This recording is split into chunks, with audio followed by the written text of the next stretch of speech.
On va d'abord retrouver le correspondant de France 2 à Moscou, Alban Mikosi. Bonjour Alban, comment ça va?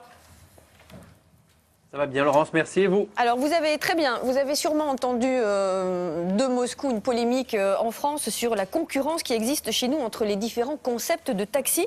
J'imagine que vu de Russie, ça doit bien vous paraître dérisoire parce que chez vous, on voit aujourd'hui des taxis les plus extravagants et c'est une société de Saint-Pétersbourg qui a proposé un nouveau concept.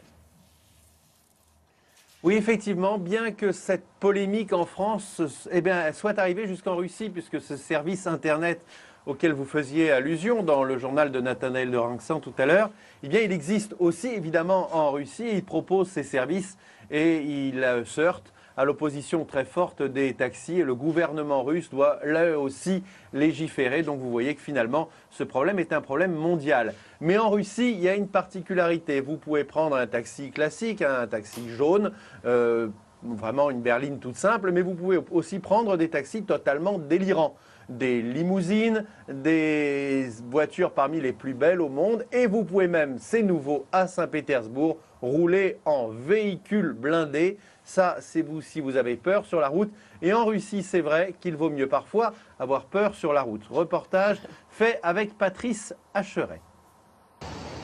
Un accident mortel dans les rues de Moscou, la scène est malheureusement quotidienne. Il y a en Russie à peu près autant de véhicules qu'en France, 40 millions, mais 15 fois plus d'accidents.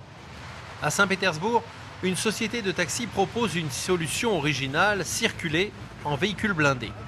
Une auto-mitrailleuse de l'armée réformée. Évidemment, l'accès par le toit n'est pas toujours simple. Mais une fois à l'intérieur, on se sent au moins bien protégé. Ça, c'est le concept selon les organisateurs. On s'en est d'abord servi pour une compétition de voitures. Ça a plu à tout le monde, alors on s'est dit, pourquoi pas en faire un taxi? Dans un premier temps, la mairie de Saint-Pétersbourg avait interdit ce concept de taxi blindé. Finalement, elle l'a accepté à condition que le prestataire choisisse une couleur vive qui ne puisse pas être confondue avec les vrais véhicules militaires. On aura 2-3 véhicules comme ça l'année prochaine, plus confortables.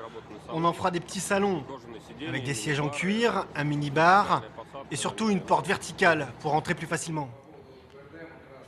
La mitrailleuse a été conservée, mais elle est désarmée, incapable de tirer. 73 € la course de 30 minutes, le tarif est élevé, mais les Russes achètent ici un souvenir, plus qu'un réel voyage en taxi.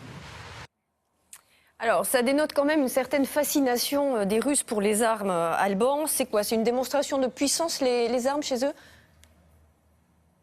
Oui, effectivement, beaucoup d'armes circulent en Russie où le port d'armes est légiféré, mais différemment d'en France.